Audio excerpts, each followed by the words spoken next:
Hey, it's Carrie Smith, Justice of the Peace for District 5. That is East Central Bentonville and Northwest Rogers here in Benton County, and also running for Benton County Judge. Yes. So, hey, I want to talk about elections for just a minute. The primary works a bit different than a general election if you're a typical general election voter. So I'll cover a little bit of that just because I really want you to update your voter registration now versus waiting till it gets to be closer. A lot of people have moved in the last 6 months and still have not updated their voter registration. So I really want you to take care of that. And here's why. So our primary now has been in March on presidential years for a few election cycles.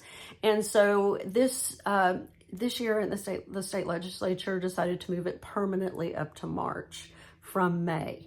And so what this means for candidates is that we're pounding signs. We file in November, and then we pound signs in the ground in the snow and ice in January. So it's a really great experience, but it's like either you're doing it in September or you're doing it in January. So they decided to do this permanently. And the reason that they ever moved it up to March during the presidential years was because we can have more of a voice when we are weighing in on presidential candidates earlier in the primaries. And so it gives us a chance to, share a voice. Now, we don't have a huge number of delegates compared to some states like California or Florida or Texas. But when we're early, and I feel like we do have a chance to influence who continues on and who's got a chance, And then also another reason that this happens is because filing fees are a fundraiser for the political parties.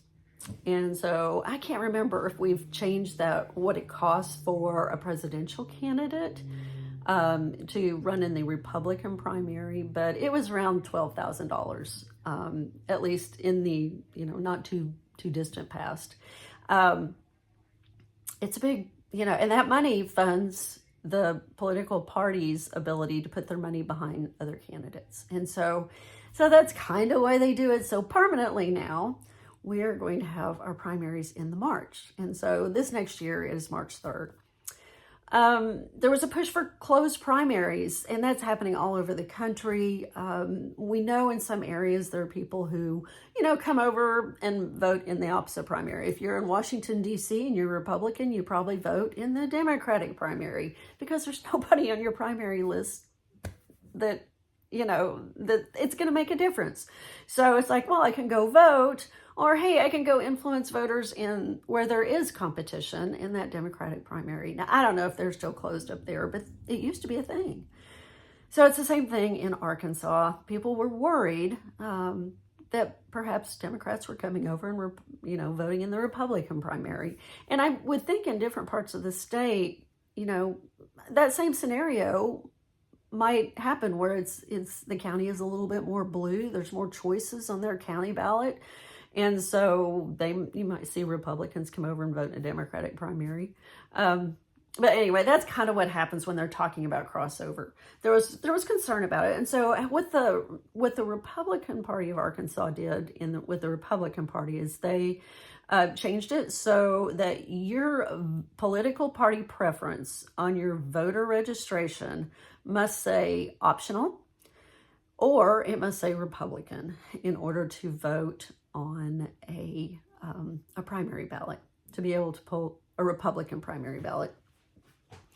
Sorry, this is all very technical, but I want to make sure that if you're one of those people that consistently votes in Republican Party primaries, that you have got that updated, because there are a lot of people that have changed parties over the years and never once thought to update that on their voter registration.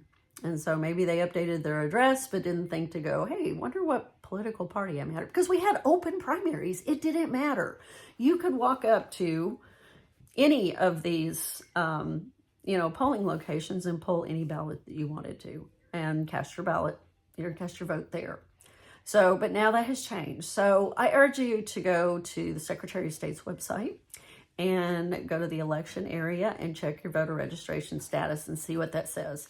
Make sure that your address is up to date as well. Now, what happens when you do that, you get this screen back. It's going to ask you to put in your date of birth. It's going to ask you to put in your name, and then it comes back with a screen. It shows like your polling locations. If you go all the way to the bottom, there's a link that says districts. It'll show what districts that you live in, school zones, city council wards, districts for, all your constitutional offices, all the way from governor all the way down to justice of the peace. So it gives you that information, and you might need that sometime when you are trying to advocate for good policy when the state legislature is in session. And so that's helpful too. But you want to be sure and check your voter political party preference this time, and make sure that if you're interested in pulling any ballot, still having the flexibility to do that you say optional on your party preference, or you say Republican. So, because if you're a Democrat, still on your political party preference on your voter registration, then it's not going to let you do that. Now, I will say that you can still walk up on the day that you vote, and you can change your address, and you can also change your political party status. So it's kind of a thing that doesn't really make much difference. You'll probably have that option. You can request it. But man, it would be so much better if you would just go ahead and check your voter registration status now. It makes a lot of sense. It's better for the candidates. So like if you're a Democratic voter, you don't want a Republican candidate on your porch, probably. It's like nobody likes to be bothered anyway. Although I'll talk to candidates all day long. I'm just happy you came, because hardly anybody bothers to go knock on doors. But I think the process of knocking on doors makes for better elected officials. So anyway, check your status. I'm like about the only justice of the peace that ever attends our election commission meetings. So I do that because it was in my district until they moved to another building, and they're only just about another half mile down the road. So it's close to my house. I'm free during that time. Usually I have the flexibility, thank goodness, due to where I'm at in my life, that I can go do that. I am surrounded with a lot of people that follow the election integrity conversation at the national level. And I want to be able to give them comfort and give them real facts about what's happening here in Benton County and happening in Arkansas. Now, I will tell you that because we are the second most populated state, and we are the economic engine of the state here in Northwest Arkansas, we have the luxury of having an election team. And with decades of experience, they're really amazing. So I know that they love the way we do it now, but if something came down from the federal level and said, hey, you got to go to paper ballots, or we've got to make some other change that would make our elections across the country more secure, I feel very confident that they would rise to the occasion and be able to make that pivot if they had to.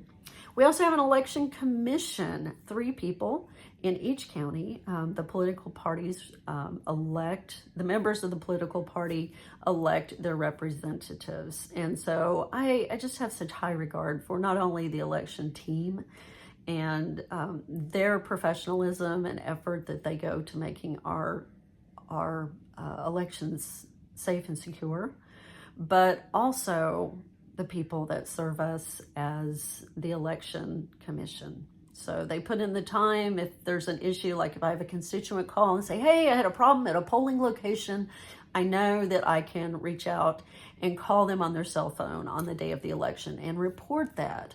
So that's the beauty of being able to attend those election commission meetings, is that I've learned a lot about that.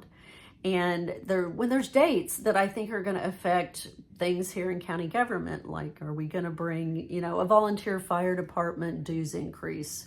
There's a process. It's got to get through the process, and it's got to be there in time before it can go on that March ballot. And so in the case of ours, Rocky Branch Fire Department followed that process. They're not asking us to do an emergency measure to rush that through the system.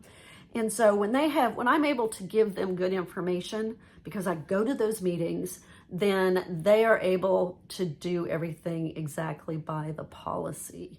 And it's just a better talking point for everyone. And so we want to be sure that people feel good about the process, that we're not asking people to take emergency measures because we're rushing into things.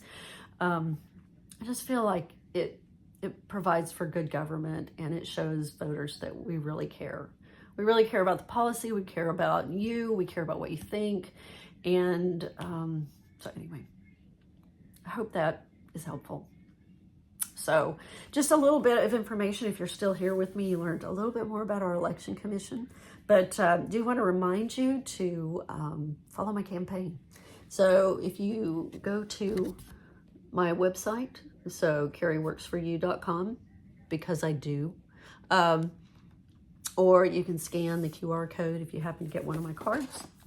That'll take you to an area where you can sign up for emails. So you can follow. I have a YouTube channel. I have this on all my social media. So I'll be putting out a number of videos, just, kind of talking through different parts about county government, and then also talking through my platform and why I'm running and why I think this is important enough to put in all the time to connect with you. All right, there's your little election primer for the March 2026 primary. All right, we'll see you soon.